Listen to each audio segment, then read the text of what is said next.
నమస్తే అండి, welcome to my channel. మనకి ఇంకా పౌర్ణమి అయితే రాబోతుందండి. మాఘ మాసంలో వచ్చే పౌర్ణమి చాలా విశేషమైనది. పైగా ఈ సంవత్సరం మనకి అమ్మవారికి ఎంత ఇష్టమైన మాఘ పౌర్ణమి అలాగే శుక్రవారం రెండు ఒకే రోజు కలిసి వస్తున్నాయండి. అమ్మవారికి ఎంత ఇష్టమైన తిథి వారం ఈ రెండు కలిసి వచ్చిన రోజున అమ్మవారికి పూజ చేసినట్లయితే మనకున్న ఆర్థిక సమస్యలు, రుణ బాధలు, ఆరోగ్య సమస్యలు ఇలా ఏ సమస్య ఉన్నా సరే అన్నీ కూడా సమసిపోతాయండి. అయితే ఈ వీడియోలో పౌర్ణమి రోజున స్వామివారికి అమ్మవారికి పూజ ఎలా చేసుకోవాలి, పౌర్ణమి ఏ రోజు వచ్చింది, ఎంతవరకు పౌర్ణమి గడియలు ఉన్నాయి, పౌర్ణమి రోజు ప్రత్యేకంగా చేయవలసినవి ఏమిటి అనేవన్నీ కూడా ఈ వీడియోలో షేర్ చేస్తానండి. అలాగే పౌర్ణమి రోజున అమ్మవారి దగ్గర క్షీరదీపం పెట్టిన అలాగే అమ్మవారికి నక్షత్ర హారతి ఇచ్చిన చాలా చాలా మంచిదండి. అవి కూడా ఎలా అమ్మవారికి సమర్పించాలనేది నేను ఈ వీడియోలో చాలా వివరంగా చెప్పబోతున్నాను. వీడియోని ఎక్కడ కూడా స్కిప్ చేయకుండా చూసినట్లయితే మీకు అన్నీ కూడా తెలుస్తాయి. ఇంకా వీడియోని అయితే స్టార్ట్ చేసేద్దామండి. ముందుగా అయితే అన్ని పౌర్ణిమల కన్నా మాఘమాసంలో వచ్చే పౌర్ణమి చాలా ప్రత్యేకమైనది. మాఘ పౌర్ణమికి ఎంతో ప్రాముఖ్యత ఉంది. ఈ పవిత్రమైన రోజున పుణ్యనదుల్లో స్నానం చేయడం, లేదంటే దానం చేయడం, లేదంటే పూజలు చేయడం, ఇలా ఏ పుణ్య కార్యాలు చేసినా సరే ఎన్నో శుభ ఫలితాలు కలుగుతాయి. అయితే ఇంత పవిత్రమైన రోజు ఈ 2024 సంవత్సరంలో ఏ రోజు వచ్చిందంటే ముందుగా పౌర్ణమి గడియలు ఎప్పటి నుండి ప్రారంభమై ఎంతవరకు ఉంటున్నాయో తెలుసుకుందాం. 2024 ఫిబ్రవరి 23వ తేదీన శుక్రవారం మధ్యాహ్నం 3:19 పౌర్ణమి గడియలు అనేవి స్టార్ట్ అవుతున్నాయండి. ఇంకా ఎంతవరకు ఉంటున్నాయంటే ఫిబ్రవరి 24వ తేదీన శనివారం సాయంత్రం 5:10 పౌర్ణమి గడియలు అయిపోతున్నాయి. అయితే మనకి సూర్యోదయ సమయానికి ఏ తిథి అయితే ఉంటుందో దాని ప్రకారమే మనం పూజలు అనేవి నిర్వహించుకుంటాము. కానీ ఈ పౌర్ణమి నాడు మాత్రం మనం సాయంత్రం సమయంలో అంటే నక్షత్రాలు చంద్రుడు ఉన్న సమయంలో పౌర్ణమి గడియలు ఉన్న రోజున మాత్రమే ఈ పౌర్ణమి అనేది జరుపుకోవాలండి. అలా చూసుకున్నట్లయితే మనకి 2024 ఫిబ్రవరి 23వ తేదీన శుక్రవారం సాయంత్రం వేళల్లో మనకి పౌర్ణమి గడియలు అనేవి ఉంటున్నాయి. అందుకనే మనం అమ్మవారికి చేసే పూజ కూడా మనం ఫిబ్రవరి 23వ తేదీన శుక్రవారం సాయంత్రమే చేసుకోవాలండి. నక్షత్రాలు చంద్రుడు ఉన్న సమయంలో మాత్రమే మనం ఈ పౌర్ణమి పూజ అనేది చేసుకోవాలి. అయితే ఈరోజు పూజ ఎలా చేసుకోవాలి, ఈరోజు చేయవలసిన కార్యక్రమాలు ఏమిటి అనేవన్నీ కూడా చెప్తానండి. ముందుగా అయితే మీరు అమ్మవారికి చేసే పూజా మందిరంలో సరే చేసుకోవచ్చండి. లేదంటే ఇలాగ విడిగా పీఠాన్ని ఏర్పాటు చేసుకొని పూజ చేసుకుంటాము అని అనుకుంటే ఇలా కూడా చేసుకోవచ్చు. ఇప్పుడు ఒక తమలపాకు తీసుకొని దాంట్లో కొద్దిగా బియ్యం వేసుకొని బియ్యంలో కొద్దిగా పసుపు కుంకుమలు అయితే ఉంచండి. ముందుగా లక్ష్మీదేవి అమ్మవారి పటాన్ని అయితే తీసుకోండి. అమ్మవారి పటం అందరిళ్లలో ఉంటుంది కదండి. ఒకవేళ లేకపోయినట్లయితే వెంకటేశ్వర స్వామి లక్ష్మీదేవి ఉన్నటువంటి పటమైనా సరే తీసుకోవచ్చు. ఈ రోజు నేను అమ్మవారికి వట్టివేర్ల మాలను సమర్పిస్తున్నానండి. అయితే ఈ మాల నేను రీసెంట్గానే తీసుకున్నానండి. శీష్ కలెక్షన్ నుండి అయితే నేను తెప్పించుకున్నాను. నేను ఆల్రెడీ ఇంతకుముందు వీడియోలో మీకు చెప్పాను. ఈ రోజు చాలా ముఖ్యమైన రోజు కాబట్టి అమ్మవారికి వట్టివేర్ల మాలను అయితే సమర్పిస్తున్నానండి. వట్టివేర్లు ఎక్కడ ఉంటే అక్కడ ఎంతో మంచి సువాసనతో నిండిపోతుందండి. ఇంకా ఈ మాల కోసం అయితే చెప్పనవసరమే లేదు.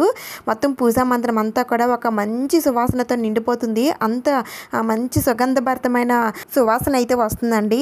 పూజ అయిన తర్వాత మళ్ళీ ఈ మాలను ఏం చేయాలని మళ్ళీ మీకు సందేహాలు అవి రావచ్చు. ఈ మాల మనం అలాగ అమ్మవారికి వేసి వదిలేయవచ్చండి. లేదు అంటే పూజలప్పుడు వేసి మనం దాచిపెట్టుకొని మళ్ళీ మనకి ఎప్పుడైనా సరే పూజలప్పుడు వేయాలనుకుంటే వేయొచ్చండి. సువాసన కోసమే కాదండి, వట్టివేర్లు అనేవి పూజా మందిరంలో కానీ లేదంటే బీరువాలో కానీ పెట్టుకుంటే చాలా మంచిదని అంటారు. అందుకని మనం ఇలా మాల రూపంలో అయినా సరే మనం పూజా మందిరంలో ఉంచుకుంటే చాలా మంచిది. ఇంకా తర్వాత అమ్మవారి దగ్గర ఇలా పసుపు కుంకుమలను అయితే ఉంచుకోండి. అయితే ఇవి మీరు పూజా మందిరంలో ఉన్న పసుపు కుంకుమలు కూడా తీసుకొని వచ్చి మీరు పూజ చేసే చోట అమ్మవారి దగ్గర పెట్టుకోవచ్చండి. అలాగే నేను ఇక్కడ అమ్మవారితో పాటుగా నేను స్వామివారిని కూడా నేను పెట్టుకుంటున్నాను. ఎందుకంటే అమ్మవారితో పాటుగా స్వామివారిని కూడా పెట్టుకొని పూజ చేస్తే అమ్మవారు చాలా సంతోషిస్తుందండి. అందుకని మీరు ఇలా స్వామివారి విగ్రహాలు అవి ఉన్నట్లయితే పెట్టుకోండి. లేదు అంటే అమ్మవారి విగ్రహం అయినా సరే పెట్టుకొని పూజనైతే చేసుకోండి. నేనైతే ఇలా గజరాజులతో ఉన్నటువంటి లక్ష్మీదేవి అమ్మవారి విగ్రహాన్ని అయితే నేను పూజలో పెట్టుకుంటున్నాను. అమ్మవారి విగ్రహం పెట్టేటప్పుడు మాత్రం ఇలా నిండుగా ఉన్న బియ్యంలో కానీ లేదంటే ధాన్యంలో కానీ లేదంటే గోధుమల్లో కానీ పెట్టుకొని పూజిస్తే చాలా చాలా మంచిదండి. అయితే నేను ఇక్కడ ఇలా ఒక నిండుగా ఉన్న ప్లేట్లో బియ్యం తీసుకున్నానండి. ఆ బియ్యంలో నేను అమ్మవారిని అయితే పెట్టుకుంటున్నాను. ఇంకా ఈ రోజున ముఖ్యంగా అమ్మవారికి తెల్లని పువ్వులతో పూజ చేస్తే చాలా చాలా మంచిదండి. లేదంటే మీకు దొరికిన పువ్వులతో అమ్మవారిని పూజించవచ్చు. నాకైతే ఈరోజు ఈ గన్నేరు పువ్వులు పువ్వులు అయితే నాకు లభించాయండి. అందుకని నేను అమ్మవారికి స్వామివారికి కూడా నేను ఈ పువ్వుల్ని నేను సమర్పిస్తున్నాను. స్వామి అమ్మవార్లతో పాటుగా మనం వినాయకుడిని కూడా పెట్టుకొని పూజించాలి కాబట్టి నేను ఇక్కడ నా దగ్గర ఉన్నటువంటి వినాయకుడి విగ్రహాన్ని అయితే పెట్టుకున్నానండి. లేదు అంటే మీరు పసుపు వినాయకుడిని అయినా సరే పెట్టుకోవచ్చు.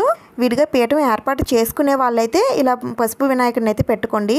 పూజా మందిరంలో చేసుకునే వారికి ఎలాగో వినాయకుడి ఫోటో ఉంటుంది కాబట్టి మీరు ఆ వినాయకుడి దగ్గర పూజ అనేది చేసేసుకోవచ్చు. అలాగే ఈ రోజున తప్పకుండా మీ దగ్గర కామాక్షి దీపం ఉన్నట్లయితే తప్పకుండా కామాక్షి దీపం అయితే పెట్టుకోండి. అలాగే ఒక ఇత్తడి చెంబుతో నిండుగా నీళ్లు తీసుకొని దాంట్లో కొద్దిగా పసుపు, కుంకుమ, అక్షింతలు, పువ్వులు అన్నీ వేసి పూజలో ఒక పక్కన పెట్టుకోండి. ఇంకా ఈ మాఘ పౌర్ణమి రోజున మనం ఏం చేయాలంటే మనం ఈ పూజ అనేది శుక్రవారం సాయంత్రం చేసుకుంటున్నాం కాబట్టి ఉదయాన్నే మీరు మామూలుగా నిత్య దీపారాధన ఎలా చేసుకుంటారో అలా చేసేసుకోండి. చేసేసుకున్న తర్వాత ఉదయం నుండి సాయంత్రం వరకు ఉపవాసం ఉండి సాయంత్రం పూజ చేసుకుంటామని అనుకుంటే చేసుకోండి. ఉపవాసం ఉండలేమండి అని అనుకుంటే మామూలుగా అయినా సరే మీరు భోజనం చేసేసి సాయంత్రం సమయంలో మళ్ళీ స్నానం చేసేసి అమ్మవారికి పూజ అనేది చేసుకోవచ్చండి. అయితే మాఘమాసం అంటేనే స్నానాలకి చాలా ప్రత్యేకమైనది. అది కూడా ఈ పౌర్ణమి రోజు ఈ స్నానాలు అనేవి చేస్తే ఇంకా మంచిది. అయితే ఈ స్నానాలు ఎలా చేయాలనేది కూడా చెప్తాను. ముందుగా అయితే నేను ఇక్కడ ఇలా 5 దీపపు కుందులు అయితే తీసుకున్నానండి. అయితే ఇవి 5 తీసుకోవాలని అయితే ఏమీ లేదు. నేనైతే 5 తీసుకున్నానండి. మీరు 2 కానీ 3 కానీ ఇలా ఎన్నైనా సరే పెట్టుకోవచ్చు. 4 కుందుల్లో అయితే నా దగ్గర ఉన్నటువంటి నువ్వుల నూనె అయితే వేసుకున్నానండి. ఒక కుందులో అయితే నేను క్షీరదీపం అయితే పెట్టుకుంటాను.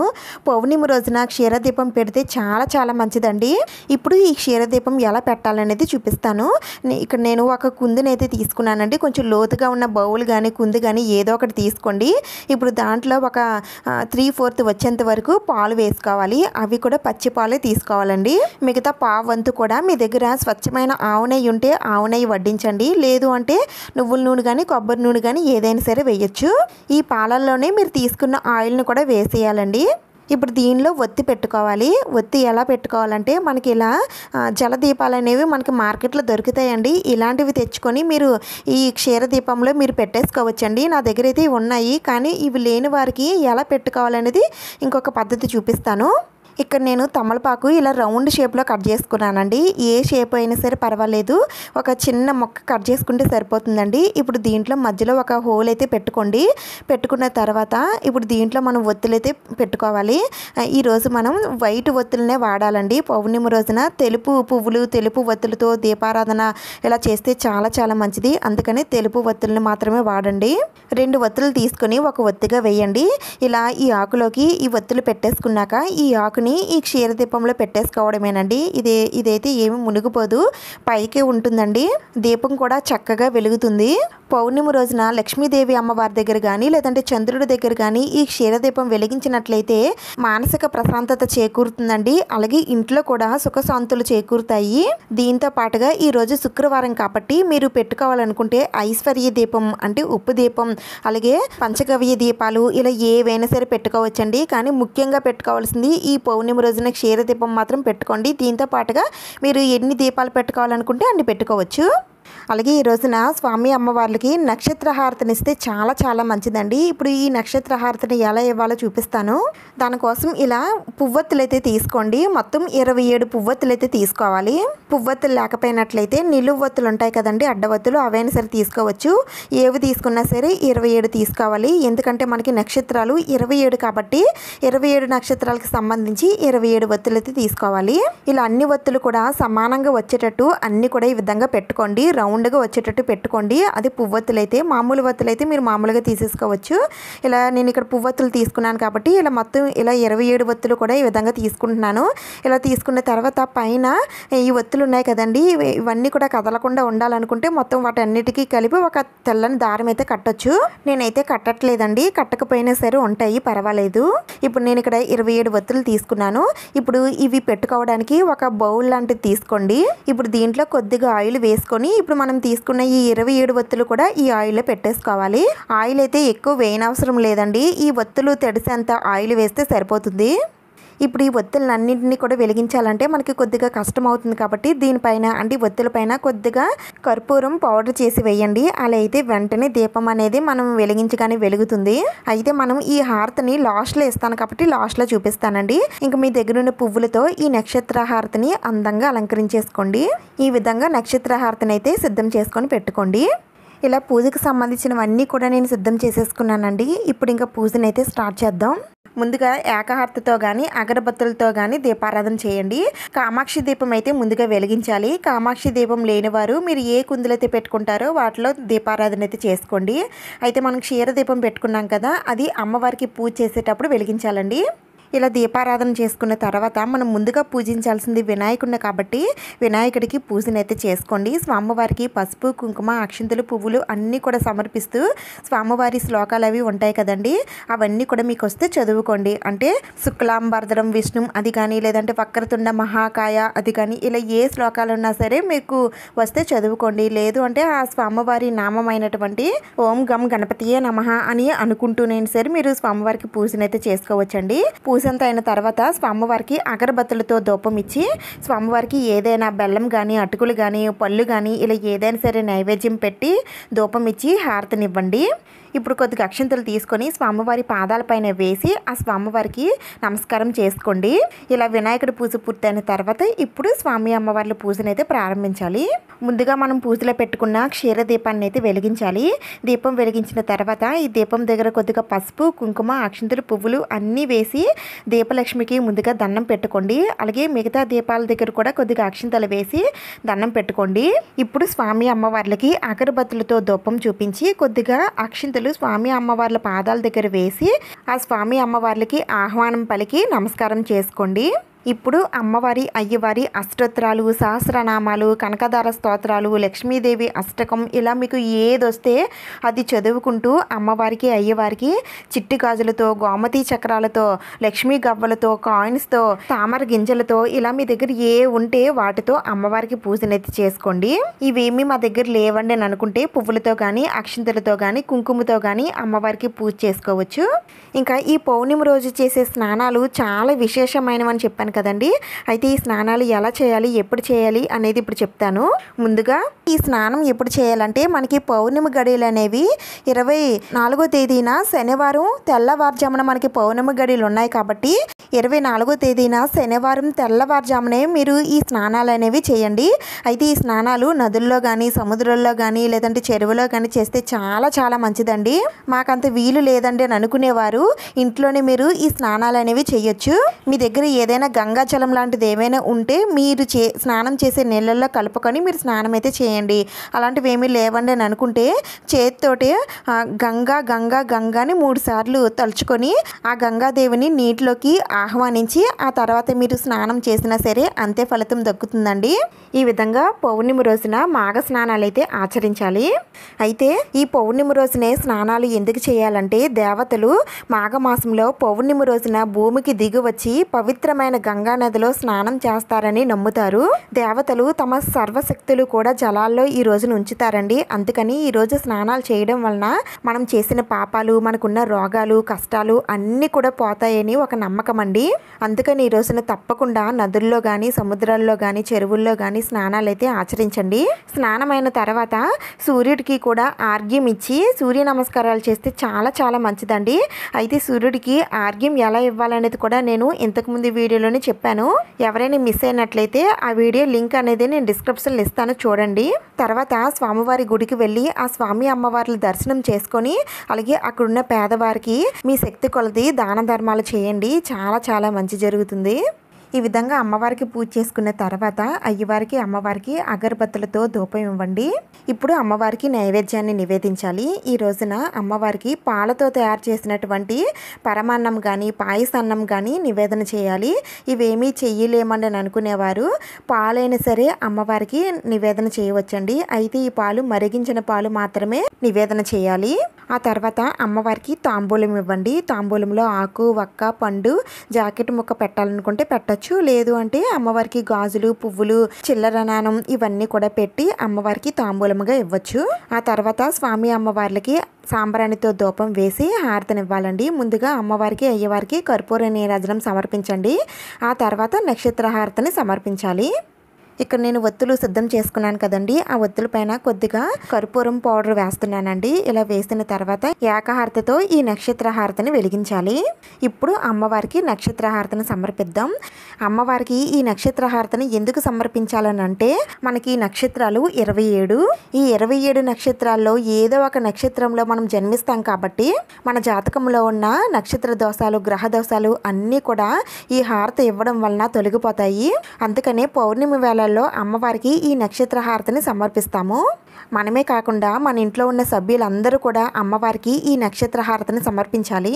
ఒకవేళ మన ఇంట్లో వాళ్ళు ఎవరైనా సరే మిస్ అయినట్లయితే వారి పేరు పైన అమ్మవారికి ఈ హారతిని మనమే సమర్పించవచ్చు. ఈ విధంగా హారతి ఇచ్చిన తర్వాత స్వామి అమ్మవార్ల పాదాల పైన కొద్దిగా అక్షింతలు వేసి ఆ స్వామి అమ్మవార్లకి మనస్ఫూర్తిగా దండం పెట్టుకోండి. మీ మనసులో ఉన్న కోరికలు, బాధలు, సమస్యలు అన్నీ కూడా ఆ స్వామి అమ్మవార్లకి చెప్పుకోండి. తప్పకుండా ఆ సమస్యలన్నీ కూడా తీరుతాయి. ఈ విధంగా పౌర్ణమి రోజున అమ్మవారికి పూజనైతే చేసుకోవాలండి. ఇలా అమ్మవారికి పూజ అయిన తర్వాత ఇంకొక ముఖ్యమైన పని చేయాలండి. అదేంటంటే చంద్రుడికి మనం పూజ అనేది చేయాలి. పౌర్ణమి వేళల్లో నిండు చంద్రుడికి పూజ చేస్తే చాలా చాలా మంచిదండి. పైగా అమ్మవారు అలాగే చంద్రుడు అక్క తమ్ముళ్ళని అంటారండి. అందుకనే ఈ పౌర్ణమి రోజున ఇద్దరిని పూజిస్తే ఇద్దరు అనుగ్రహం అనేది మన పైన ఉంటుంది. అయితే చంద్రుడికి పూజ ఎలా చేయాలనేది ఆల్రెడీ నేను వీడియో అయితే పెట్టానండి. ఆ వీడియో లింక్ అనేది నేను డిస్క్రిప్షన్లో ఇస్తాను, చూడండి. పూజ చేసుకోలేము అని అనుకునే వారికి సింపుల్ పద్ధతిలో ఇప్పుడు చెప్తాను. శుక్రవారం సాయంత్రం అమ్మవారికి పూజ చేసుకున్న తర్వాత ఏం లేదండి, మనం అమ్మవారికి పెట్టిన నైవేద్యాన్ని ఆరు బయట ఆ వెన్నెల కాంతి పడే చోట పెట్టి అక్కడే కొద్దిసేపు కూర్చొని అమ్మవారికి సంబంధించిన లలిత సహస్రనామాలు మీకు వస్తే చదువుకోండి, లేదంటే అమ్మవారి స్తోత్రాలు ఏ వచ్చినా సరే చదువుకోండి. ఇలా అన్ని స్తోత్రాలు చదువుకున్న తర్వాత ఆ చంద్రుడికి కూడా దండం పెట్టుకొని మనం పెట్టిన నైవేద్యం మాత్రం 12 గంటల వరకు అలానే ఉంచుకోండి. అక్కడికి పిల్లి కానీ కుక్క కానీ రాకుండా చూసుకోండి. అయితే ఈ నైవేద్యం ఉదయం వరకు ఉంటే ఇంకా మంచిది, కానీ 12 గంటల వరకు ఉన్నా సరే పర్వాలేదు. ఇలా చంద్రుని వెన్నెల పడిన ఈ నైవేద్యాన్ని ఇంట్లో ఉన్న వాళ్ళందరూ కూడా ప్రసాదంగా తీసుకున్నట్లయితే మనకున్న ఆరోగ్య సమస్యలన్నీ కూడా తొలగిపోతాయండి. అమ్మవారికి పూజ చేసిన రోజున నాన్ వెజ్ లాంటివి ఏమీ కూడా తినకూడదండి. అమ్మవారికి శుక్రవారం ఈ రోజున పీఠం వేసి అమ్మవారికి పూజ చేసినట్లయితే నెక్స్ట్ డే శనివారం మాత్రమే పీఠాన్ని కదపండి. ఒకవేళ శనివారం ఉదయం పూజ చేసుకునే వారైతే ఆ శనివారం రోజునే సాయంత్రం సమయంలో మీరు అమ్మవారిని కదిపేయండి. పూజా మందిరంలో చేసుకున్న వారికి ఇవేమీ వర్తించవు. ఇంకా అమ్మవారి విగ్రహం కింద వేసిన బియ్యాన్ని మీరు వంటల్లో కానీ లేదంటే ప్రసాదాల్లో కానీ వాడుకోవచ్చు. ఇంకా క్షీరదీపం కొండెక్కిన తర్వాత ఇందులో ఉన్న పాలని ఏదైనా మొక్కలకి వేసేయండి, లేదంటే ఎవరు తొక్కని ప్లేస్లో అయినా సరే వేసేయచ్చు. ఇంకా నక్షత్ర హారతి కూడా కొండెక్కిన తర్వాత ఆ ఒత్తులన్నీ కూడా ఏదైనా మొక్కల మొదట్లో వేసేయండి. ఈ విధంగా మాఘ పౌర్ణమి రోజున స్నానాలు ఆచరించి స్వామి అమ్మవార్లకి అలాగే చంద్రుడికి కూడా పూజ చేసుకోవాలి. ఇంతేనండి వీడియో. ఈ వీడియోలో మీకు ఎలాంటి డౌట్స్ ఉన్నా సరే నన్ను కామెంట్స్లో అడగండి, నేను తప్పకుండా రిప్లై ఇస్తాను.